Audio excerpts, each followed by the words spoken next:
A delayed start was followed by their third straight double-digit defeat as the Pistons never got their motors running last night against the Pacers.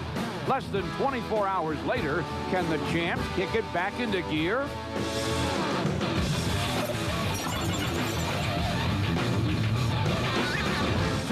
After dealing the Pistons a double overtime defeat in Boston, Paul Pierce and company pay a visit to the Palace. Tonight, the Celtics look to make it 2 straight in a rivalry that's once again heating up.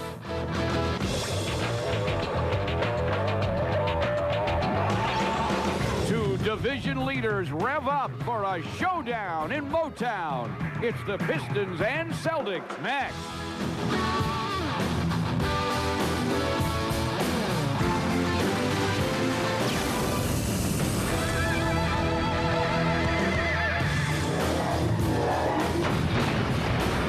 Tonight, live before still another Palace sellout.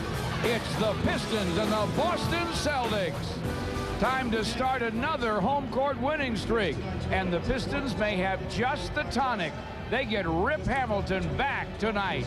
Good evening, everybody, and welcome to another exciting night of NBA basketball. I'm George Blaha, live at the Palace with my partner, Piston legend Bill Laimbeer. And Billy, after a long, stressful night and a loss last night, I think this team needs some good news, and they get it with a return of Rip. Well, it's great having Rip Hamilton back here, leading scorer. But the Pistons are not in sync right now. Basically, it's their offense, and it's in the tank. Let's take a look at what's happened in the last 3 games. All losses.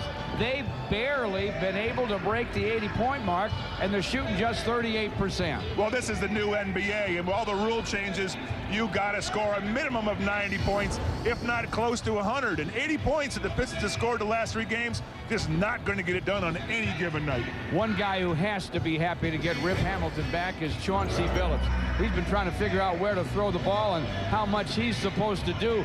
Last night he decided against Indiana he had to flat-out score, and he did. Well, he'll have to score again tonight because I don't think Rip Hamilton's going to be able to play at 100%.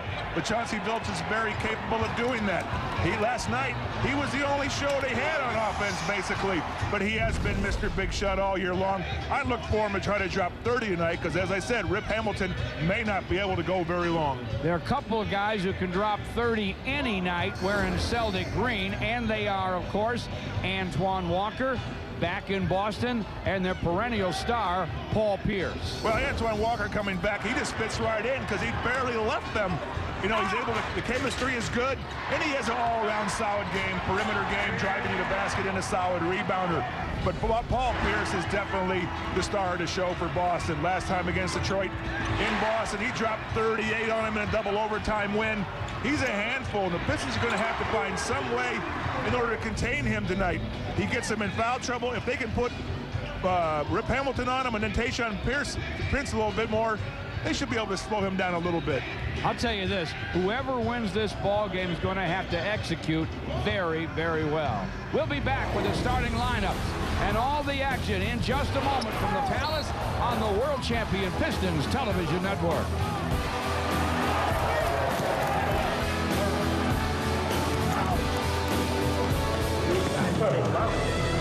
They have one last hope. What it is tonight.